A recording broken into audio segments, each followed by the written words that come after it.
Carro elétrico vai acabar com pós-venda de concessionárias? Concessionárias vão existir no futuro?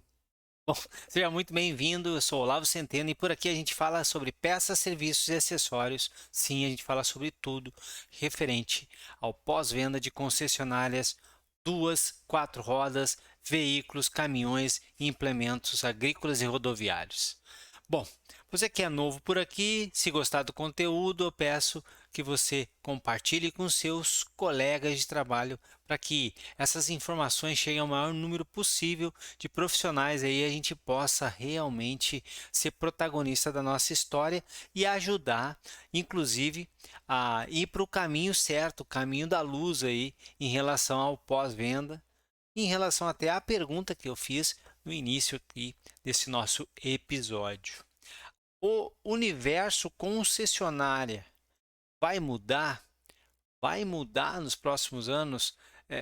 Essa linha em que as montadoras estão pensando no mundo inteiro em talvez não ter um dealer, né, um concessionário para vender os seus veículos, sejam duas ou quatro rodas, essa tendência que está acontecendo aí de pensar nesse caminho tem, tem acendido aí lâmpadas amarelas, né, na cabeça da maioria das pessoas e até dos profissionais que trabalham em concessionária, pensando assim, pô, mas será que lá na frente eu vou ter aonde trabalhar?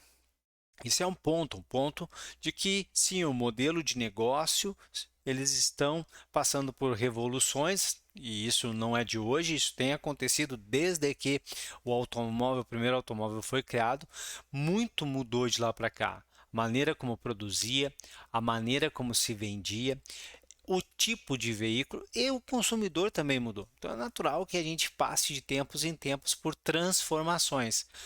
Pode ocorrer ali na frente uma transformação muito grande na maneira como vai se distribuir e vender veículos novos. E aí nós automaticamente nos transportamos, né? Ou fazemos esta mesma pergunta quando a gente está no pós-venda. Mas e o pós-venda? Bom, o modelo de venda de veículo, ele não impacta no pós-venda, o modelo de vendas. E aí assim, a gente pode se perguntar, pô, mas pera aí um pouquinho, cara. Se as montadoras não venderem mais veículos através das concessionárias, pô, as concessionárias vão desaparecer. Eu discordo um pouco disso e aceito todas as opiniões diferentes à minha, mas eu discordo. Porque um concessionário não é só venda de veículos novos. Não é só venda de veículos novos. Um concessionário, ele trabalha vendendo seminovos, ele trabalha vendendo acessórios, ele trabalha vendendo serviços. Então, e ele trabalha vendendo peças. Um novo, veículos novos, sim, é uma parte importante do business, mas a gente tem total condições, inclusive, de repensar onde estarmos, o tamanho do nosso negócio e continuar sobrevivendo. Ou uma não, né? As milhares de oficinas que existem espalhadas por aí, com famílias inteiras, com funcionários crescendo, elas não vivem vendendo serviços? As funilarias não vivem vendendo reparo de funilaria e pintura? As autopeças não vivem vendendo peças? As lojas que vendem veículos seminovos, elas vivem só desse business. E um concessionário ainda é tudo isso junto mais os veículos novos. Sim, o grande tem um papel muito importante na venda, no business do negócio. Mas talvez isso aí até seja o maior motivador para a gente estar tão apavorado agora. Acho que ter passado tantos anos olhando só para novos e agora, tipo, o que, que vai acontecer comigo? Pô, tem todo o resto. Vai ter um impacto? Pode, sim, vai ter um impacto muito grande. E nós pós-venda? Nós pós-venda é o seguinte, a gente tem que reparar veículos, né? Precisa reparar, fazer revisão, precisa fazer diagnóstico, precisa cuidar desse patrimônio, seja ele duas, quatro rodas, pequeno, médio ou grande. Tem que cuidar disso. Então, ó, os serviços de manutenção, peças, funilaria, tudo isso vai continuar. Agora, se a nossa pergunta vai para uma outra direção, os veículos eletrificados, autônomos e conectados, como é que fica o pós-venda? Aí, aí nós temos uma. A gente não é, ninguém tem aqui uma bola de cristal, mas aqui a gente tem para onde olhar com muito carinho.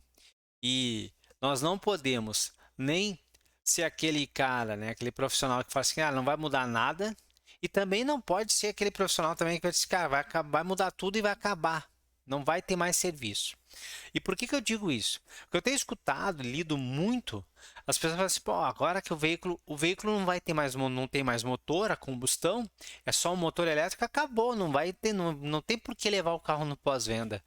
E isso é de uma ingenuidade tão grande, ou o que é pior, né? É de um total desconhecimento de que é um carro, uma motocicleta, um caminhão, um implemento agrícola e de como que ele funciona e o que é pior, né? É um total desconhecimento do que é a área de serviço. Porque não é possível. Se a gente, quando a gente vai lá na frente e tira um motor a combustão interna e coloca um motor elétrico, acreditar que agora não tem mais o que se fazer no veículo. Ou outra coisa que me falam muito: não, agora é tudo software, vai fazer tudo pela internet. É outra coisa assim que, nossa, quando eu escuto de cara, essa pessoa nunca viveu no pós-venda, não é possível. Não é possível que profissionais da área, da nossa área, estejam falando isso. Claro que terão mudanças. Poxa, é óbvio que terão mudanças. E é só voltarmos um pouco.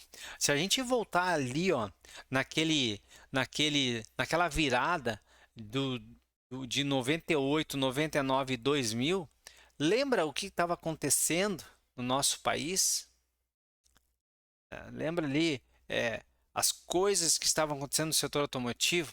Lembra, por exemplo, quando o primeiro é, o primeiro carro com injeção eletrônica, Gol GTI, logo depois ali o Monza Classic 500 CF. Aqueles dois veículos que vieram com injeção eletrônica lá em 89, 1990, quando começou ali a injeção eletrônica. Eu me lembro de que o pessoal falava, e eu era técnico nessa época na concessionária, acabou para nós.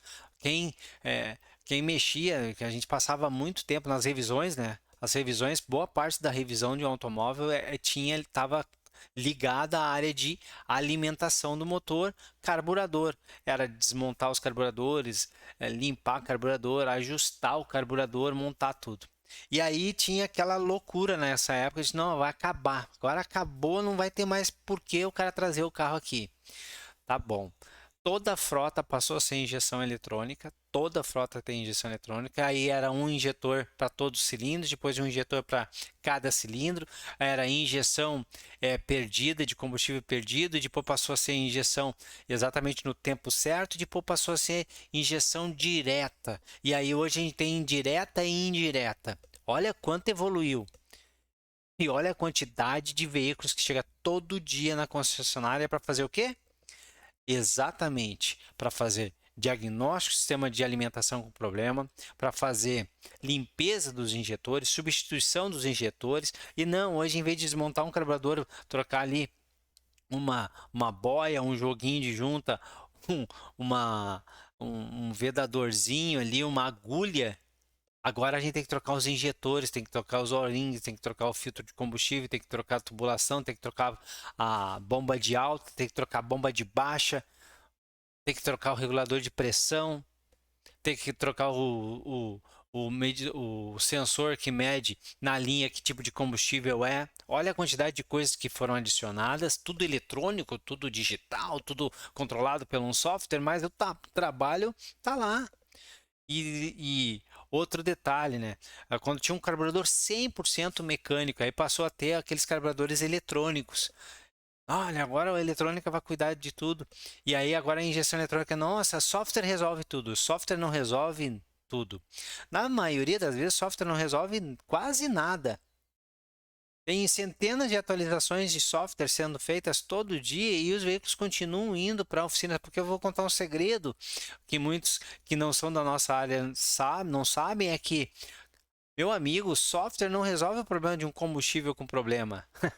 Software não resolve isso. Software não resolve eu, em vez de ter gasolina com qualidade, eu ter qualquer coisa lá que seja lá a micholina, como o pessoal fala, né? Ou etanóis, como o pessoal fala aí no mercado, que é tudo qualquer coisa menos etanol ali dentro. Diesel que vai se saber lá da onde veio, que está nos veículos que são com motorização a diesel. Então, olha que não mudou muita coisa. Na verdade, as oficinas continuaram tendo trabalho, só que em lugares diferentes. Passou a ter que testar agora a continuidade, a resistência interna, o leque de injeção, o volume de injeção do injetor. E aí o pessoal, tá, então, mas não vai ter mais isso lá, vai tirar tudo isso e aí nós vamos ter o que ali? Um motor elétrico. Tá bom, mas olha só, mais uma vez, o motor elétrico, ele é lindo e maravilhoso, só que ele não faz nada. Nada, nada. Ele não consegue fazer nada sozinho. Eu ainda preciso de um sistema para conectar ele até as rodas. Eu ainda preciso, e seja uma transmissão CVT, seja uma transmissão por engrenagem normal, seja uma transmissão automática, seja até não ter um sistema de transmissão com uma única marcha, eu preciso disso para pegar a potência e a força, o torque daquele motor elétrico e botar lá na roda. E aí já começa, ó, eu ainda preciso da roda, preciso do pneu, e eu preciso de alguma coisa que segure essa roda, esse pneu, esse conjunto pneumático que a gente chama de suspensão. E eu preciso fazer com que essa suspensão, ela permita que o veículo vá para a esquerda e vá para a direita. Então tem um sistema de direção. E se o veículo arrancou, ele começou a estar em movimento, tudo que tem que se movimentar, eu tenho que fazer ele parar. E aí eu tenho um sistema de freio. Ah, mas o regenerativo vai fazer com que um sistema de freio dure muito mais tempo do que os outros.